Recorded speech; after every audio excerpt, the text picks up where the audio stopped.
quick video. I see this brung up all the time on the Facebook groups and the forums and stuff. 6-bolt or 12-bolt. All right. I changed this from the 12-bolt. It's real easy, simple.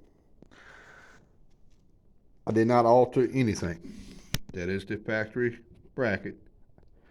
Made that little piece.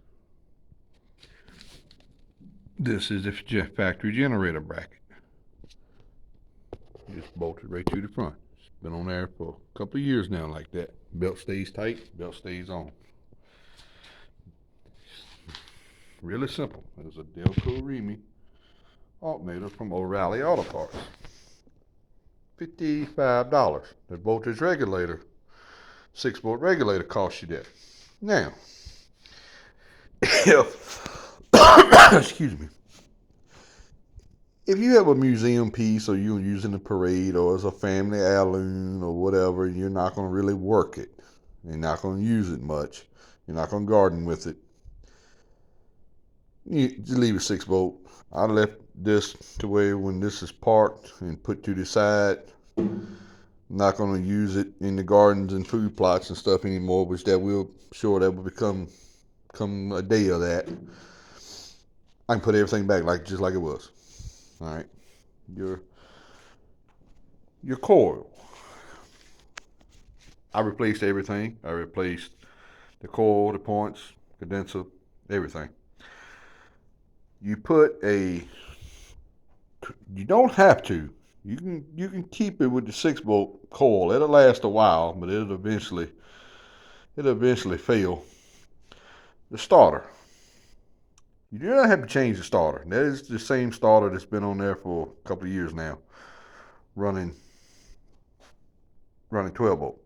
The brushes did go bad within 6 months of going to 12-volt, but my opinion, they were just wore out.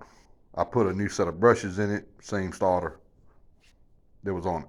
In my opinion, they were just wore out. They won't touch in the armature anymore, and they run on the armature every time you spin it over, so they eventually wear out. That's just the way it works. Metal to metal is going to eventually wear out.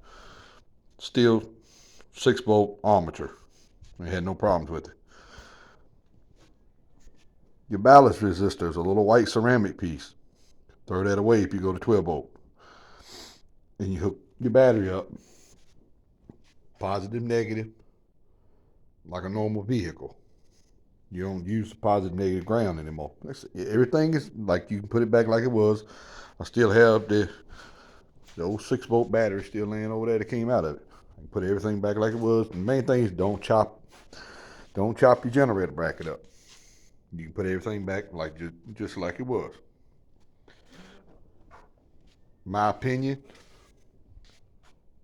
it's maintenance free. Now don't get confused on it. You don't even need a charging system on it. Now, this thing will run a long time with no charging system because you're only powering that coil. It'll run a long time, no charging system at all. I cut mine off cranking a lot. We do a lot of bush hogging with the little family club we have here. Stopping talking to landowners. We getting together in little groups and talking. I want mine to charge. I can cut it off and start it back up and go on my way. But if you're just going to do a little gardening or something with it, use 2 or 3 times a year or just ride in the parade, you probably don't need a charge. You really probably don't need a charging system. When you put a battery maintain on it, it'll be fine. But all this stuff is my opinion. Headlight bulbs. You need to change them. From this, I got the old 6-volt ones laying around here somewhere. They're nothing but a reverse light. You can buy them at all the parts. Number the little bulb, ready to pop your lens off. There's number the little bulb. It's like a reverse, similar to a reverse light bulb. I think I got them at AutoZone or something. I got the original 6-volt ones that came out of it. I can put them right back when I want to. You don't have to buy that bracket. And I want to stress this too. Anything you can buy from your local little tractor dealerships, need to help the local community out all you can. There's some things you can't you really can't afford to buy from them. Some things in little places have is just completely absurd on the price that you just can't do it. But try to buy all you can from the local man. But it's really nothing to it. You don't have to hack your tractor up, your family heirloom, your museum piece. But it's always good to keep it OEM. I'll probably put this one back OEM one day, like it was, but I haven't changed anything to be able not to reverse what I've done. Thanks for watching.